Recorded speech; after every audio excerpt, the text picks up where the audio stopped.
Hello, and welcome to part 5 of this series of discussions about the role and scope of government, brought to you by a politically incorrect old white man. In today's discussion, we're going to revisit the assertion I made in part 4, i.e., that in order to improve the effectiveness and efficiency of government, one has to decentralize the functions of government and move them as close as possible to their constituents, i.e., the voter or taxpayer, assuming that one has arrived at a valid definition of the roles of government, the functions that they should carry out. Obviously, we don't want to decentralize something that's not necessary at all, or that is better provided by the private sector. So refine, sharpen the definition of the role of government, decentralize as much as possible, and then keep government as small as possible. In that way, one can perhaps aspire to have an effective and efficient government, or at least one that is more so than we have today.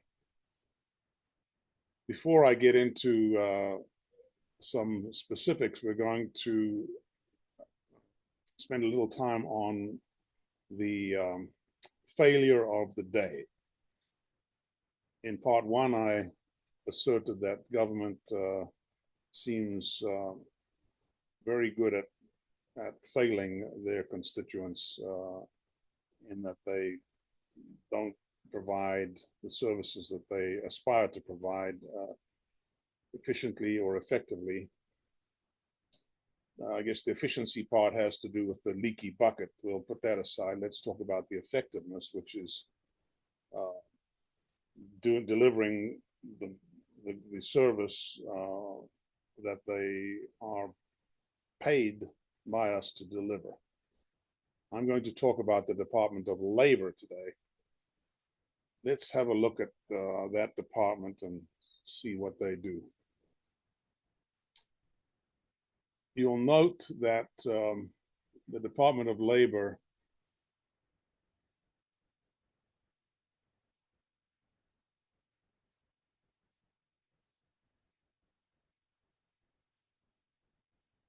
in their own summary provided here is a $15 billion department.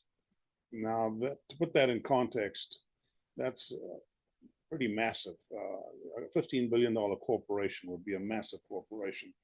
The last time I looked, the cutoff for a Fortune 100 company was about $5 or $6 billion.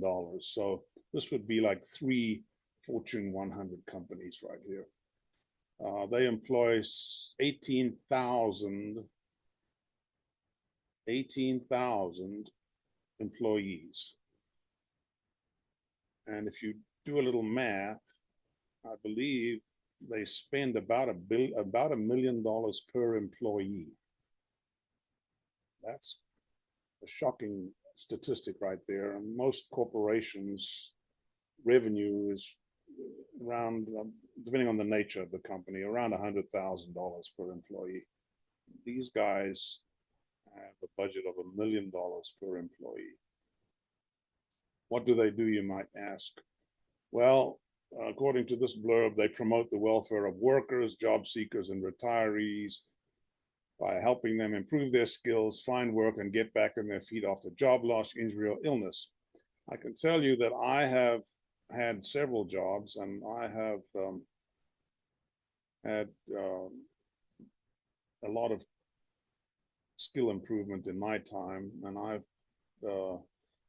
actually lost my job more than once. And in not one case did the Department of Labor do anything for me. I paid for my skills out of my own pocket, and I paid dearly. I hold an engineering degree, and I hold a master's degree in management. And believe me, they cost me a pretty penny. I found the jobs on my own. I recovered from job loss on my own. I can't say I've had an injury caused by on the job activity, so I can't speak to that. I have been ill too. As I mentioned, I went through a rather nasty bout with cancer. And the Department of Labor was nowhere to be seen during my career, that's for sure. By safeguarding their working conditions, health and retirement benefits, and pay, again, I cannot recall one time where the Department of Labor did anything for me. I suppose apart from establishing rules and laws as to what working conditions should be, but frankly, the companies that I worked for provided excellent working conditions, and they had no tendency to provide lousy working conditions. If they did, nobody would work for them. And ditto with the health and retirement benefits, they did that to attract talent, not because the DOL required them to, and so on. So there's a lot of pablum here. They don't really talk about counting the number of employees in the country, but they do that. And they recently failed miserably by having to own up to miscounting the number of jobs in the United States by 800 and something thousand, which is mind-boggling given that this is not rocket science and it's nothing new for them. They've been doing it for decades. And one has to wonder how it was possible that they now, several months after the fact, need to revise the job numbers by that huge correction. Bear in mind that many money managers make massive investment decisions based on this government information. And in particular, investors in the bond market rely on these types of reports in making their investment decisions. If the job market is strong, then, especially right now, there is an expectation that the Federal Reserve will keep rates high. If the job market is weak, that they might reduce rates, and that has a major effect on the prices of various government and corporate bonds in the country, which pension funds and individuals invest their retirement money in. So for them to fail this miserably is unforgivable, absolutely unforgivable. You'll see here they also talk about the budget furthering the goals of the Biden administration to basically hire more people in the department and spend a bunch of money on computer equipment to spend more money on unemployment compensation, to protect workers and get involved to a greater extent than they are in training, and then fully enforce employment anti-discrimination laws. So there you have the mandatory DEI stuff, telling you as a private corporation who you can hire and who you can't fire. And that's what these 17,778 employees supposedly do at $1 million per employee. One has to question whether this stuff is even necessary, or to what extent it's necessary first, and then second, to what extent this function should reside at the federal level and not at the state level. I worked in Oregon for many years, and the state of Oregon, I can assure you, has a Bureau of Labor and Industry, which does many of these same things. They send inspectors around to the various facilities to keep an eye on nasty employers abusing their employees, which why would they do that? If they, corporations, believe me, they want their employees to be happy and productive, and they don't need this big brother stuff. So I'm not even sure that any of this is necessary. And where is it in the Constitution that the federal government is responsible for all of these functions? Nowhere. This is something that's just grown over the years, and believe me, in government departments, they do a lot of this stuff, bolstering the department's capabilities through hiring and IT modernization. In other words, getting bigger. To quote Dr. Seuss, I think it was, biggering is what they're doing here. They're biggering at our expense, and I'm not sure how they contribute really to the common good. So this is a case in question, and one has to wonder about all of these federal agencies. If you go on the GAO site, you'll see them all listed here. It just goes on and on and on. Okay, SEC, we understand they need to police the securities markets, make sure that people are not conducting fraud. That's probably a necessary function. Are we good at it? No. Look at Bernie Madoff. He got away with all sorts of fraud for decades. And I'm not even sure these guys caught him. I think he was probably caught by the private sector. United States Postal Service, just a mess. First class postage used to be like, what was it, 15 cents? And now it's almost $1. It's going up. Marine Corps, fine. You need a military, and that has a federal function. That's legitimate.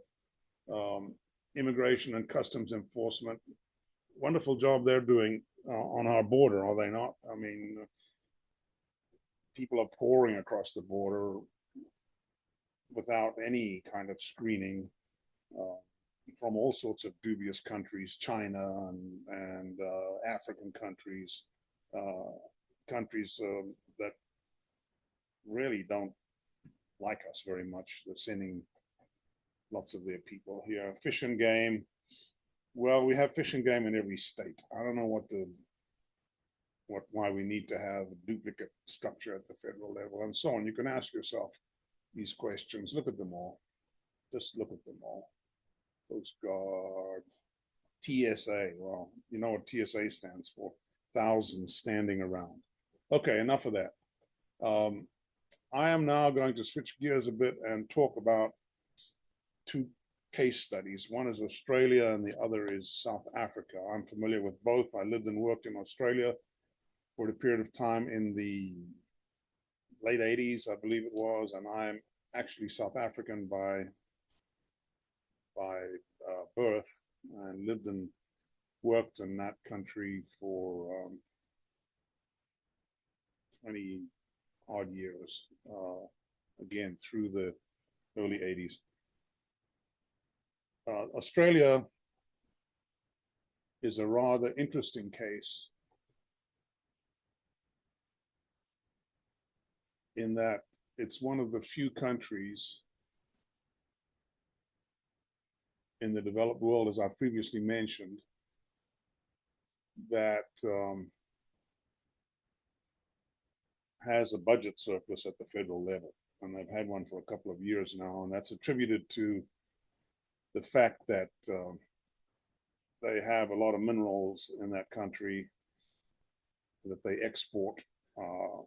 And of course, the government and the business sector in general benefits from that and provides a lot of employment. And then the price of many of those minerals has been strong. I think they're the world's largest producer of iron ore. They produce a lot of coal. In fact, when I was living and working in Australia, I did a consulting project for a coal mine belonging to BHP, which is one of the major mining corporations in the world and based out of Australia. So let's see how they organize their show. Australia is as big geographically as the United States. And Their population, however, is much smaller. It's about a tenth of ours. It's 26 odd million. Of those 26 odd million, about 9% work for the government at any level. So that seems, you know, fairly fairly prudent at first blush. They are, I would say, they're not a socialist country, but they're not exactly a pure capitalist country either. They do some of this free stuff for their employees. I mean, for their citizens. For example, Australia has national healthcare system, much like Canada and the United Kingdom. But they are pro-business, so I would say they're probably, you know, comparable to Canada in their philosophy.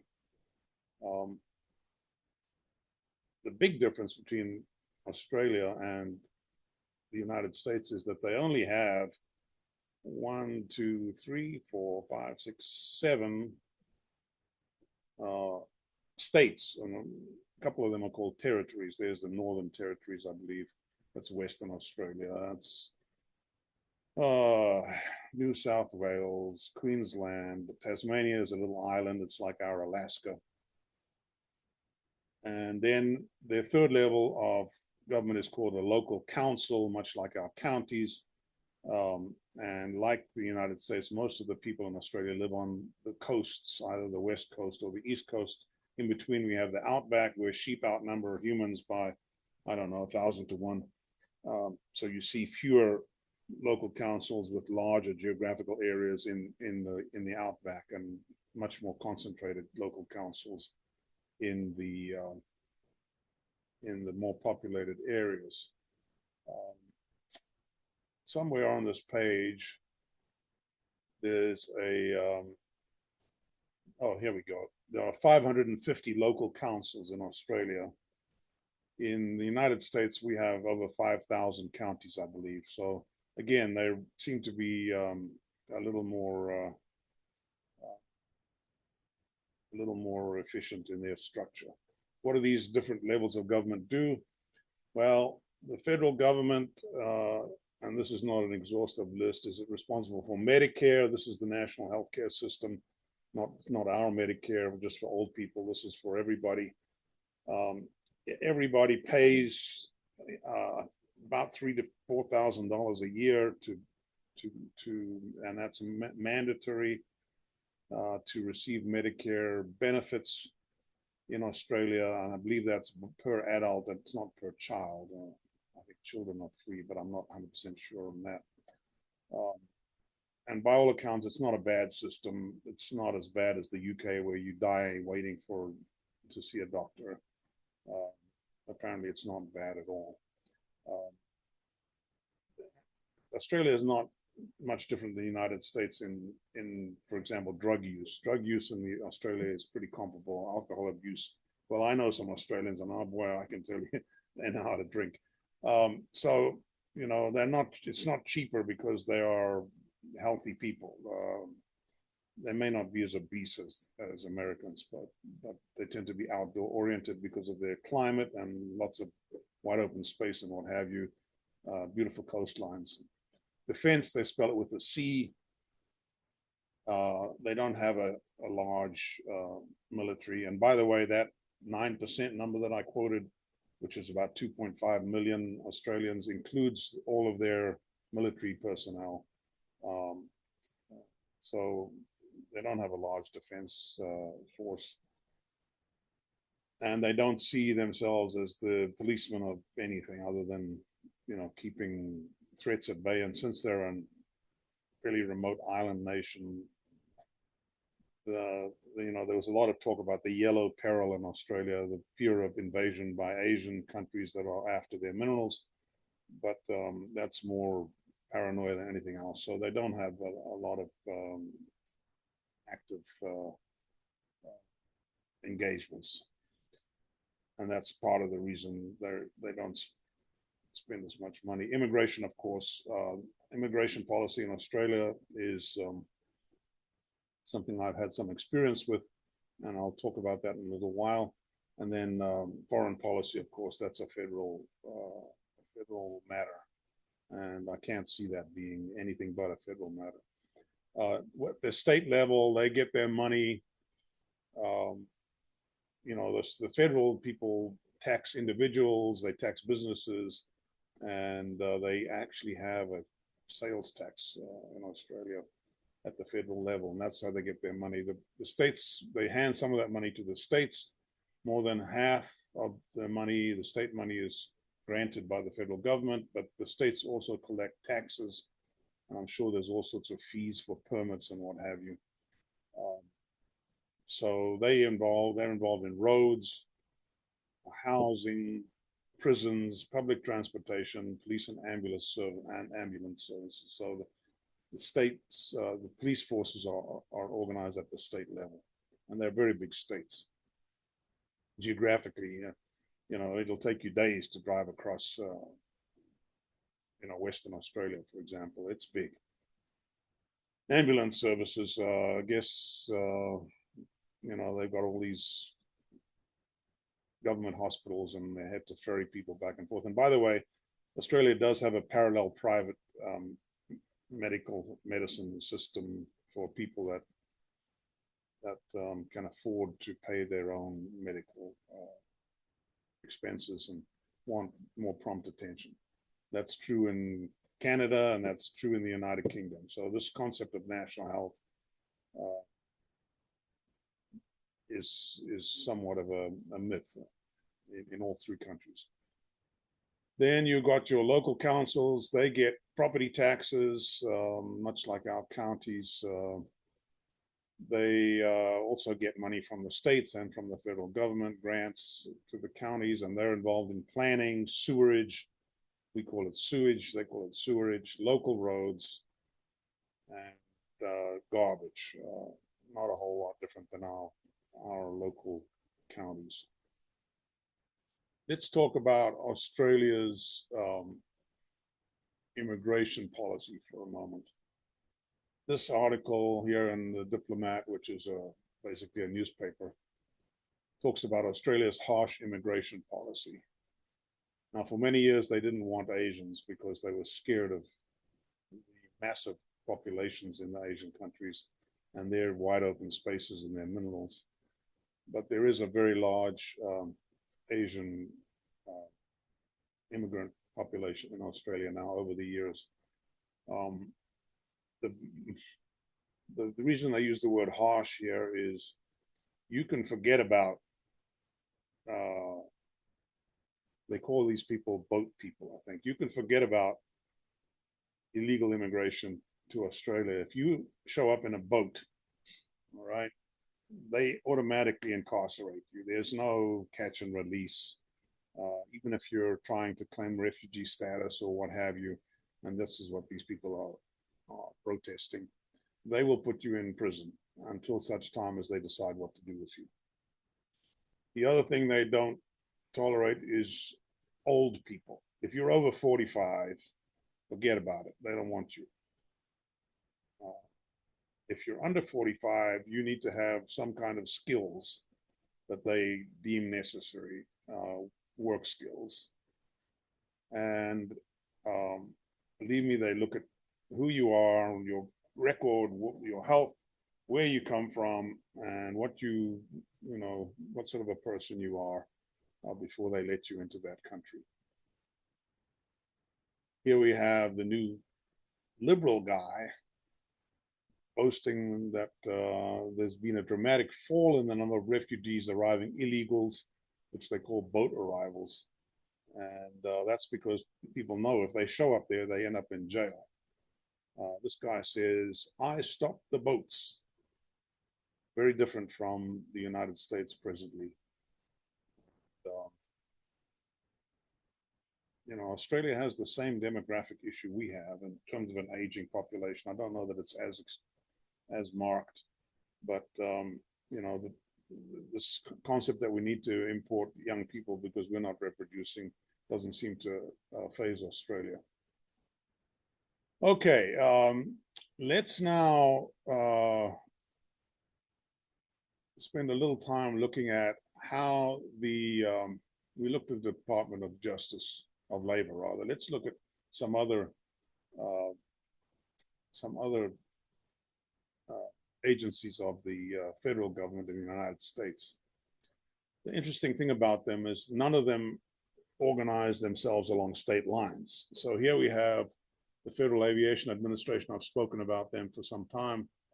I'm familiar with them. I deal with them. The only state that has its own FAA regional office is Alaska, and I guess Hawaii, 24 Hawaii. The rest of them are organized into chunks. So, for example, here's the Northwest Mountain region, which includes Colorado, Idaho, Montana, Oregon, Utah, Washington, and Wyoming. Northwest Mountain region. That's all this stuff here. It's all one region. And I think if you count them, there's 1, 2, 4, 5, 6, 7, 8, 9. There's 9 regions, not 50. Okay, so that gives you a clue right there. One has to wonder, I mean, I guess this 50 state thing, that's a historical artifact that goes back to the days when we got around in boats and on horses. We didn't have airplanes that could cross the country in 4 hours in those days. And we didn't have the internet where you can get on a website and, pay your taxes online and do whatever you need to do, interact with government without having to show up on your horse at the local government office and deal with the clerk. So there you have the FAA. Here we have the ATF, another agency that I'm very familiar with. As I mentioned, I am a firearms dealer. The ATF shows up at my facility every couple of years, and they audit my logbook and make sure that every firearm I have in my possession is in my logbook, and that every firearm that's in my logbook is in my possession, and that all my paperwork is kosher and signed in the right places, et cetera, et cetera.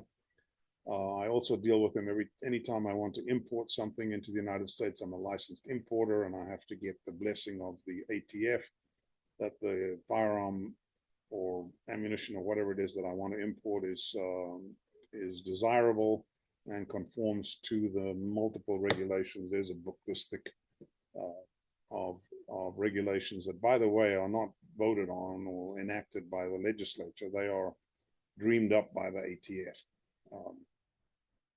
One of the more interesting ones that I've run into is that you cannot import a firearm that was originally made for any military anywhere around the world, unless, and I'm talking about, stuff going back to the First World War here, and bolt action rifles.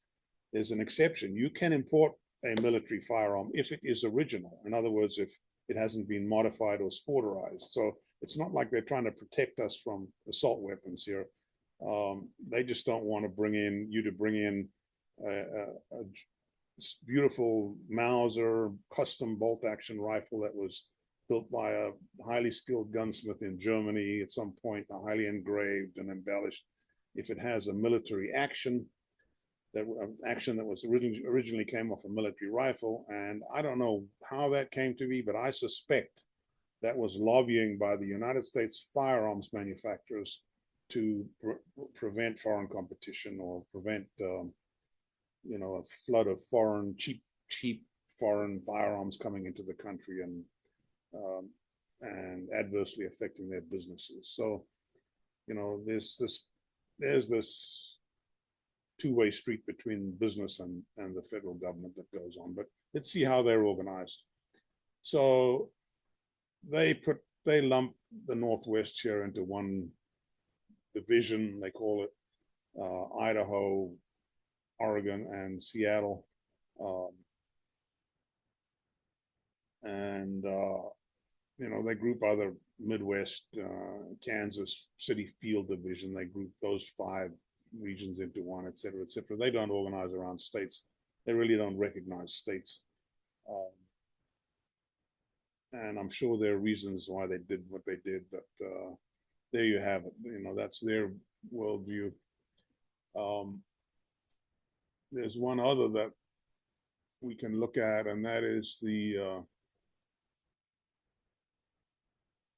Department of Justice, federal judiciary. Obviously, one of the principal roles of government, as I mentioned, is the justice system. You need to have courts where people can have their disputes adjudicated, so they don't have to go out in the street and have duels.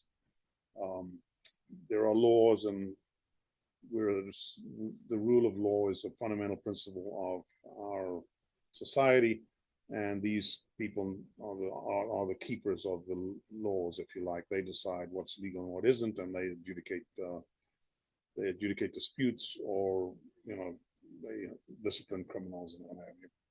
So this is the federal system. Now, every state has its own system as well, but just at the federal level, you'll see that this entire region in the West here, Montana, Washington, Idaho, Oregon, California, Nevada, and Arizona, and Alaska, is considered to be one circuit. They have 12 circuits in total. Each circuit has one court of appeals. So if you get involved and you can't resolve your dispute at the local federal court, or the district federal court, I guess it's called, the district courts, then you have to go to this, wherever the court of appeals is for that circuit, and duke it out there. Again, they seem to recognize state boundaries, but they don't seem to recognize individual states here. There's no line here in the middle of a state, but that I can see anyway. But there you have it. So, this gives you a clue as to perhaps, and we'll look at the next time, we'll look at another case study, but this gives you a clue as to perhaps how one would carve up the United States into maybe 10 states, and thereby reduce by, order of magnitude almost the number of employees at the state level, and make things more efficient. And then obviously part of the strategy is to devolve a lot of federal, those that are not entirely, those federal roles and functions that are not entirely privatized. The remainder the default is to try to devolve those to the superstate level, where there'd be maybe 10 states, and not have that function at the federal level at all. That way we have, we give people a choice of flavors here in terms of where they want to live and under what form of government. If all these people here want to be highly socialist, and most of them are already, California, Oregon, and Washington, for example, if they want to have free stuff, let them have their free stuff in that part of the world, and let them pay for it. Not expect people in Texas to pay for it. They pay for it themselves, and see how they get on with it, and refine it at that level. So that's where we're headed in this hypothesis of mine. And we'll get into that later, but we're out of time today, so I'm going to wish you, until next time, a government-free day.